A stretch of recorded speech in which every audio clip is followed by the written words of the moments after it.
So hello everyone, my name is Avdesh Kumar and today we are going to study a very important topic comes under excretion and osmoregulation, wherein we are going to study how the body manages salt and water balance. Name of the pathway is renin, angiotensin and aldosterone pathway. So name of the pathway is renin, angiotensin and aldosterone pathway, commonly called as RAS pathway. Okay, so in order to study any topic, we'll have to create a condition. हमें एक condition बनानी पड़ेगी. तो मान लेते हैं यहाँ पे एक पर्सन का एक्सीडेंट हुआ. Suppose a person had a accident. अब अगर उस पर्सन का एक्सीडेंट हुआ है तो कुछ चीजें हुई होंगी, बराबर है. जैसे कि ब्लड लॉस हुआ है. अब अगर ब्लड लॉस हुआ है तो जाहिर सी बात है उसके अंदर आरबीसी डब्ल्यूबीसी का काउंट कम हो गया रहेगा. उसके अंदर वाटर लॉस हुआ रहेगा. इसके अंदर सॉल्ट लॉस हुआ रहेगा, बराबर है. और एंड में there is another thing which will happen, that is lower blood pressure. Okay, तो एक्सीडेंट होने के बाद ब्लड लॉस होता है. उस ब्लड लॉस को हम लोग बोलते हैं हेमरेज. ओके, और जब ये सब चीजें होती है तो बॉडी से ब्लड लॉस होता है तो आरबीसी डब्ल्यूबीसी भी जाती है. वाटर लॉस तो होता ही है, that is dehydration. Salt loss भी होता है और ब्लड प्रेशर भी डाउन होता है. ओके, अब इन चीजों को, ये जो चीजें हुई है, how the body will come to know that there is loss of RBC, WBC, water loss, salt loss, loss of blood pressure. So in our body there is a very important structure called as juxtaglomerular apparatus. Juxtaglomerular apparatus. The simple structure of juxtaglomerular apparatus could be something like this.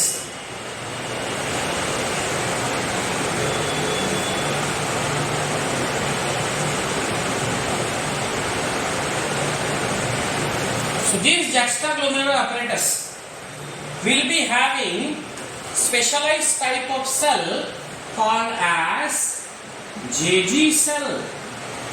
The JG cell will be present on afferent arteriole.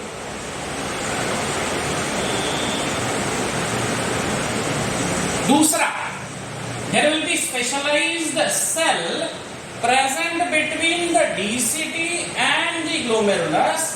These cells are called as Lassis cell. Whereas another specialized cuboidal epithelial cell present on the lining of DCT, and these particular cells are called as macula and sac. All these conditions have happened, like loss of RBC, WBC, water loss, salt loss, low blood pressure. Specifically, the salt loss will be detected by macula densa. The salt loss will be detected by macula densa. The loss of RBC and WBC will be detected by Lassis cell. Whereas the water loss, the blood pressure will be detected by JG cell. Additionally, the macula densa cell, Lassis cell and the JG cells are also associated with each other, are in contact with each other. They are communicating with each other. So this particular loss, the sense कि ये चीजें body में कम हो गई है, ये macula densa और लासिस cell भेजेंगी किसे? जेजी सेल को. अब जेजी सेल एक इंपॉर्टेंट कंपाउंड रिलीज करेगा, उसका नाम है रेनिन। उसका नाम है रेनिन। हम लोग यहां पे लिख देते हैं, ये जो रेनिन है, रेनिन हमारे ब्लड में मौजूद एक कंपाउंड, इसको बोलते हैं एंजियोटेंसिनोजेन, को कन्वर्ट करेगा इनटू एंजियोटेंसिन 1। बराबर है।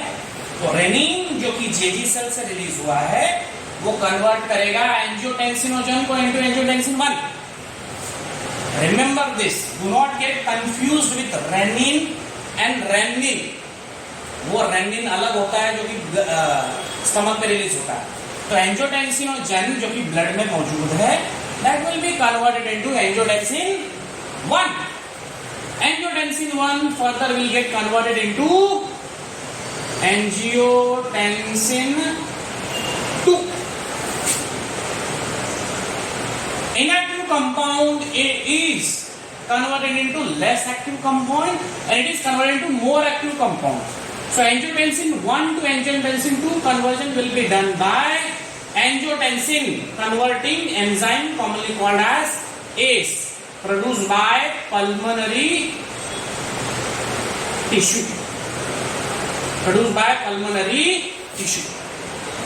अब ध्यान रहे, always remember the word here is associated called as angio. Angio something related with what?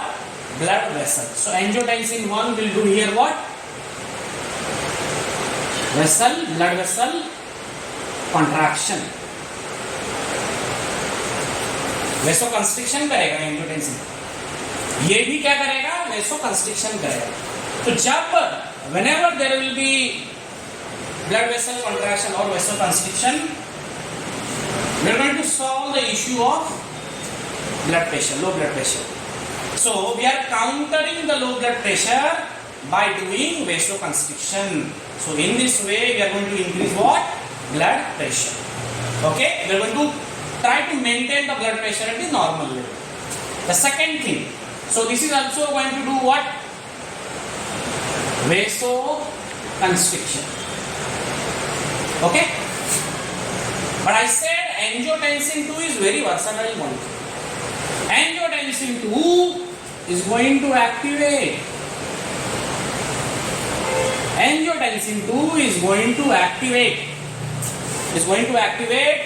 the third center.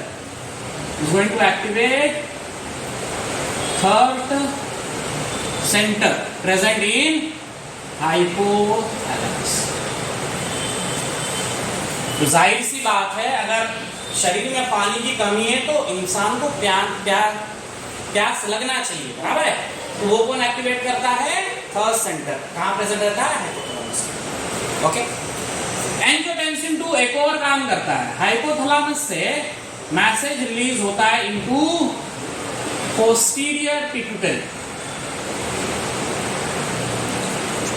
क्या मैसेज रहता है? To release what? ADH। तो हाइपोथैलेमस से मैसेज आया पोस्टीरियर पिट्यूटरी की तरफ। क्या मैसेज आया? भाई ADH रिलीज करो।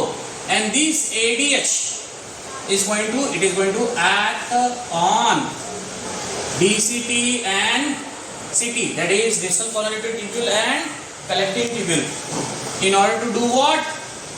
Reabsorption of water. So we have solved here issue of blood pressure and water loss. Okay, now अब ये एंजियोटेंसिन 2 एक और जगह जाएगा। एंजियोटेंसिन 2 कहां जाएगा? अब ये जाएगा एड्रिनल के पास, है ना। अब ये जाएगा एड्रिनल के पास। Angiotensin 2 will go to adrenal cortex, और यहां से क्या रिलीज होगा? अल्डोस्टेरॉन। तो जैसे ही अल्डोस्टेरॉन होगा, वैसे ही ग्लोमेरुलर फिल्ट्रेट से सॉल्ट भी रीअब्सॉर्ब हो जाएगा। Aldosterone will do what? Reabsorption. of salt from glomerular filtrate. Okay, तो हमने ये भी इशू रिजॉल्व कर दिया. So we have up till now we have resolve the issue of low blood pressure, salt loss and water loss. अब एक चीज बचती है, one thing is remaining here, that is RBC WBC. कि blood loss हो गया तो क्या करें, ब्लड सेल्स कहां से लाए. तो यहां पे बहुत इंपॉर्टेंट चीज है कि लासिस सेल जो है, लासिस सेल बनाएंगे इरिथ्रोपोएटिन. लासिस सेल क्या बनाएंगे, erythropoietin.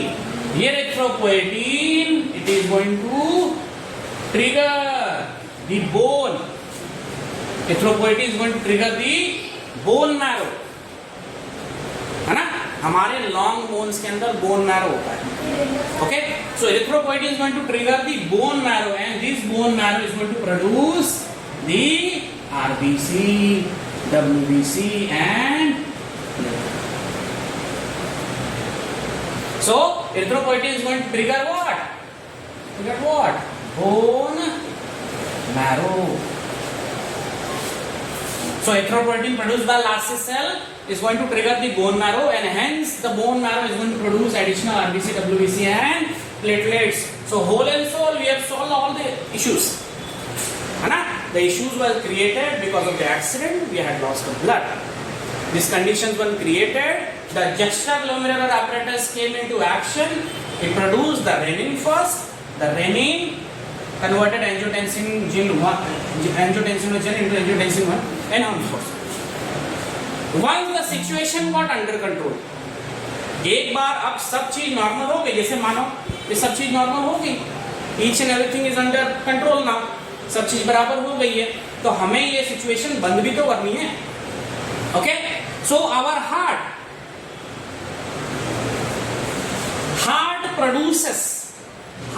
produces ANF, atrial natriuretic factor. Our heart produces atrial natriuretic factor. कब प्रोड्यूस करेगा heart? When the heart will detect all the conditions are normal. जैसे कि आरबीसी डब्ल्यूबीसी नॉर्मल हो गया, water loss maintain हो गया, सॉल्ट लॉस भी gain कर लिया हम लोगों ने और ब्लड प्रेशर भी मेंटेन हो गया, तो हार्ट क्या प्रोड्यूस करेगा? Atrial natriuretic factor.